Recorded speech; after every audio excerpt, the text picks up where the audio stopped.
जिसका जैसा चरित्र होता है उसका वैसा मित्र होता है। शुद्धता होती है विचारों में, मानव कब पवित्र होता है। फूलों में भी कीड़े पाए जाते हैं और पत्थरों में भी हीरे पाए जाते हैं। किसी की बुराई को छोड़कर उसकी अच्छाइयों को देखो, नर में भी नारायण पाए जाते हैं।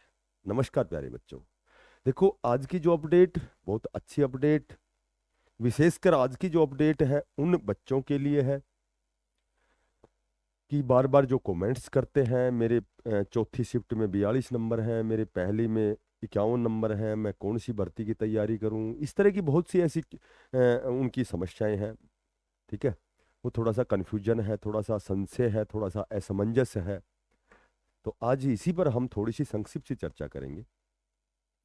ठीक है, जितनी मुझे जानकारी है उसी पर आज की जो वीडियो है आपके लिए बहुत अच्छी वीडियो है, उन बच्चों के लिए जो बार बार जब भी कोई क्लास पढ़ाते हैं, जब भी कोई अपडेट होती है, तो केवल उनका जब मैं सारे कमेंट्स पढ़ता हूँ तो उनमें ज़्यादा कॉमन जो कमेंट्स होते हैं वो यही होते हैं कि सीईटी में मेरी चौथी शिफ्ट थी और मेरे नंबर हैं 42।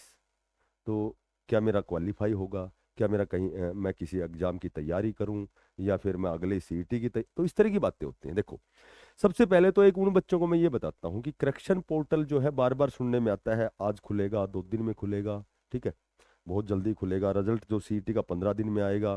पहले जो अखबार की अगर आप बात करें या कमिटमेंट की बात करें तो 1 महीने के अंदर अंदर विद इन 1 मंथ आपका रिजल्ट सीईटी का आने वाला था, लेकिन 1 महीना, लगभग 1 महीना पूरा हो चुका है।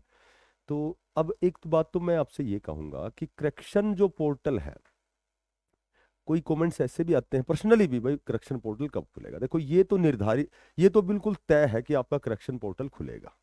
ठीक है, और करेक्शन पोर्टल है क्या? करेक्शन पोर्टल एक रिजल्ट नहीं है। करेक्शन पोर्टल तो ये है कि फॉर्म भरते समय कुछ एक ऐसे बच्चे हैं जिन्होंने जल्दबाजी में, आनन फानन में और लास्ट डेट होने की वजह से फॉर्म भर दिए थे जर्नल में।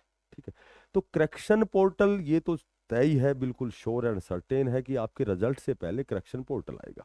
और ऐसा तो माननीय हमारे जो भी उच्चाधिकारियों ने ऐसा कमिटमेंट किया था कि भाई फॉर्म भर दें आप, और आपका जो करेक्शन पोर्टल यानी कि पहले आपकी जो भी कैटेगरी का जो डाटा है, जो सर्टिफिकेट है, वो आपसे 2 या 3 दिन का समय दिया जाएगा ताकि आप अपनी कैटेगरी का फायदा उठा सके, अपना जो भी आपकी जो सर्टिफिकेट है वो अपलोड कर सके। ठीक है, तो एक तो बहुत ज़्यादा इसमें बहुत ज़्यादा पैनिक होने की ज़रूरत नहीं है, परेशान होने की ज़रूरत नहीं है कि करेक्शन पोर्टल आएगा, कब आएगा, कब करेक्शन पोर्टल आएगा। ठीक है, मेरे ख्याल से 2-4 दिन और भी लग सकते हैं। हालांकि कुछ एक साथियों से जब बातें हुई है तो बोला जब तक 20 ग्रुप का मामला नहीं निपट जाता तब तक करेक्शन पोर्टल नहीं आया। इस तरह की चीजें मुझे तो लगता नहीं, क्योंकि वो एक अलग मैटर है और ये जो 20 ग्रुप है, ये जो आपका करेक्शन पोर्टल है, ये तो केवल आपकी कैटेगरी के जो सर्टिफिकेट है वो अपलोड करने हैं। ठीक है, तो इसमें मेरे ख्याल से बहुत जल्दी आपका करेक्शन पोर्टल भी आएगा। उसके बाद संभवतः आपकी रिवाइज आंसर की भी आ सकती है, क्योंकि बहुत कुछ एक क्वेश्चन अकॉर्डिंग टू स्टूडेंट कि भाई ऑब्जेक्शनेबल आंसर आंसर की में कुछ ऑब्जेक्शन थे उनके कि भाई ये फलाना क्वेश्चन गलत है, ये मेरा सही था, ये फलानी किताब में ये है, ये एनसीईआरटी में ये, तो इस तरह की, तो मेरे ख्याल से रिवाइज आंसर की भी आ सकते हैं। तो पोर्टल के लिए बहुत ज़्यादा आप परेशान ना हो, पोर्टल आपका आएगा। रिजल्ट संभवतः आपके लगभग 10 से 15 दिन में आपका रिजल्ट शायद सितंबर में आपको देखने को मिलेगा। ठीक है, अब बात करें कि कुछ एक ऐसे भी बच्चे हैं जो सबको पता है पहली शिफ्ट और चौथी शिफ्ट थोड़ी सी हार्ड बताते हैं, या हार्ड थी भी, क्योंकि उसमें थोड़े से लेंथी क्वेश्चन थे तो हार्ड थी। हालांकि आउट ऑफ सिलेबस नहीं था, लेकिन हार्ड इसलिए कह सकते हैं कि टाइम का मैनेज करने में भी, जब एक तो लेंथी क्वेश्चन करें, जो जो हम समय का प्रबंधन करते हैं, टाइम को मैनेज करते हैं, तो एक तो थोड़ा सा लेंथी क्वेश्चन हो तो थोड़ा सा समय हमें ज़्यादा चाहिए। ठीक है, तो और यदि वन लाइनर क्वेश्चन होते हैं तो सीधा सीधा उसमें समय थोड़ा सा कम, तो उसमें टाइम मैनेज करने में थोड़ा सा आसानी होती है। तो मैं आपको बताता हूँ कि आपका जो पहली और चौथी शिफ्ट है ना, उसमें लगभग 7 से 8 नंबर बढ़ेंगे। ठीक है, 7 से 8 नंबर आपके बढ़ेंगे, क्योंकि ये पूरा कैलकुलेशन, पूरा निष्कर्ष है। इसमें आपके लगभग ऑल ओवर जब इसका स्तर जांचा गया है तो इसमें 7 से 8 नंबर आपके बढ़ेंगे। ठीक है, बाकी ऐसा भी नहीं है कि भाई, अब जैसे मैं बात करूं, देखो छोटी सी बात करता हूं, ज़्यादा समय नहीं लूंगा मैं आपका। फर्स्ट शिफ्ट है और एक चौथी शिफ्ट है। ठीक है, मैं कहूँ कि दूसरी शिफ्ट है और एक ये तीसरी शिफ्ट है। अब यहाँ थोड़ा सा कन्फ्यूजन और भी होता है। मैं कहूँ कि भाई जर्नल में यदि किसी बच्चे के 45 प्लस नंबर हैं, चूंकि चाहिए 50 नंबर, 50% चाहिए 100 में से, हैं उसके 45, 46, 47, या फिर कैटेगरी की बात करूं मैं तो उसके नंबर है 35 प्लस। ठीक है, यहाँ भी वही सेम कंडीशन है। जर्नल के हो गए आपके 45 प्लस हो गए, और यहाँ आपके जर्नल के कैटेगरी के हो गए, कैटेगरी की बात करें तो आपके 35 प्लस हो गए। ठीक है, तो चूंकि जब मैं कह रहा हूँ कि आपको 7 से 8 नंबर मिलेंगे, और बाय द वे आपको 7 से 8 की बजाय 5 से 6 ही नंबर मिलेंगे, जब भी ये दोनों तो क्वालिफाई हो जाएंगे। तो पहली और चौथी शिफ्ट में जहां तक निष्कर्ष है कि जिसके 5 नंबर तक, यानी कि आगे तो 7 से 8 नंबर तो आपको मिलेंगे, हो सकता है कि आपको 5 ही नंबर मिले, 6 ही नंबर मिले। तो जहां तक मैं समझ सकता हूं कि 45 नंबर वाला भी क्वालिफाई होगा पहली शिफ्ट में, और कैटेगरी में 35 वाला भी क्वालिफाई होगा। ठीक है, तो एक तो ये कंडीशन हो गई। दूसरी कंडीशन ये हो गई, सेकंड और थर्ड ये कहते भाई सरल थी, तो सरल थी तो मान लो इसके इसके जर्नल में 50 आए, इसके 40 आए कैटेगरी में, इसके 50 जर्नल में 40, तो ऐसा नहीं कि इनके 5 नंबर कट के इनका क्वालिफाई नहीं होगा। ठीक है, ऐसा नहीं होगा।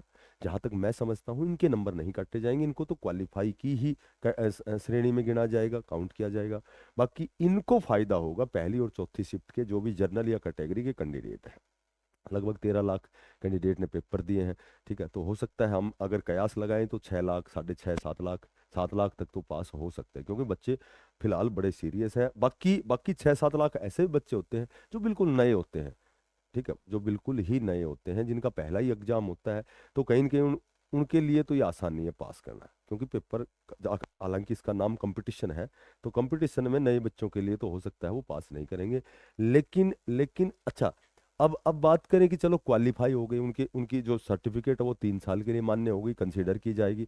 तो अब वो क्वालिफाई हो गए तो अब वो तैयारी किसकी करें? तो क्वालिफाई जो बच्चा हो गया, जो क्वालिफाई हो गया, वो कन्फर्म हरियाणा पुलिस में वो पीएसटी पीएमटी में आएगा।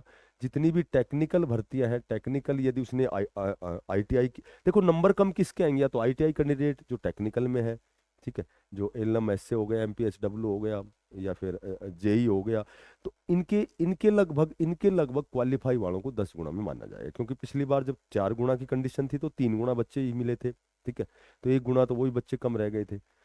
और अब की बार चूंकि 4 गुना की बजाय 10 गुना है, तो अब की बार ये दो पेपर ऐसे हैं जो थोड़े से टाइट भी हैं, पहले की बजाय, पहले 2022 वाले की बजाय थोड़े से टाइट भी हैं। तो कहने का मेरा मतलब ये है कि तैयारी आप करें। देखो, अगर आप क्वालिफाई हैं तो हरियाणा पुलिस के लिए आप बिल्कुल एलिजिबल हो, लगभग 6,000 वैकेंसी आएंगी। ठीक है, उसके बाद टेक्निकली यदि आपने डिप्लोमा किया हुआ है, जेई की भर्ती हो गई, जो भी टेक्निकल बिजली विभाग हो गया, तो इसमें भी लगभग जो क्वालिफाई है उसको मेन एग्जाम की तैयारी स्टार्ट कर देनी चाहिए। ठीक है, क्योंकि देखो, कई बार क्या होता है कि हम कोई चीज को नकारात्मक वे में लेते हैं, जैसे नेगेटिविटी ज्यादा हो जाती है, कहीं कुछ बात करते हैं, कहीं कुछ भी, तो बार बार वो चीज घर कर जाती है, और फिर क्या होता है कि हमारा कंसंट्रेशन भंग हो जाता है। ठीक है, और हमेशा कंपटीशन फाइट करने के लिए जितना ज्यादा जो एकाग्रचित होता है, जितना कंसंट्रेट होता है, वही अपनी मंजिल को लेता है।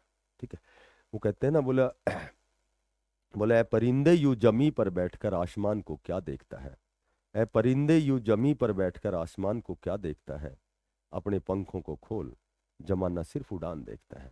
और वैसे भी हम तैयारी करेंगे तो उसका कोई गलत रिजल्ट तो आना ही नहीं है, उसका तो आपको पॉजिटिव रिजल्ट मिलेगा।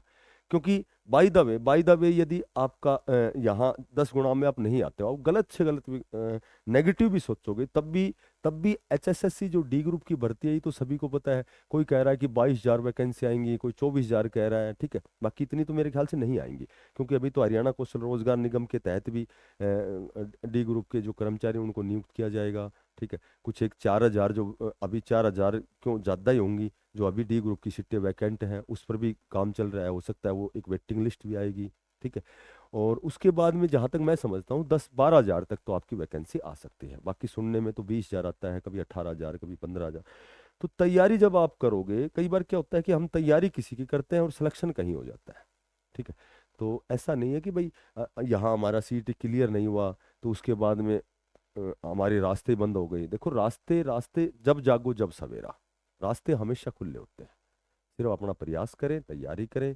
जो भी बच्चा नया है, चैनल को सब्सक्राइब करें, ज़्यादा से ज़्यादा इसको शेयर करें। फिर मिलते हैं किसी नई अपडेट के साथ। तब तक के लिए बेस्ट ऑफ लक। धन्यवाद।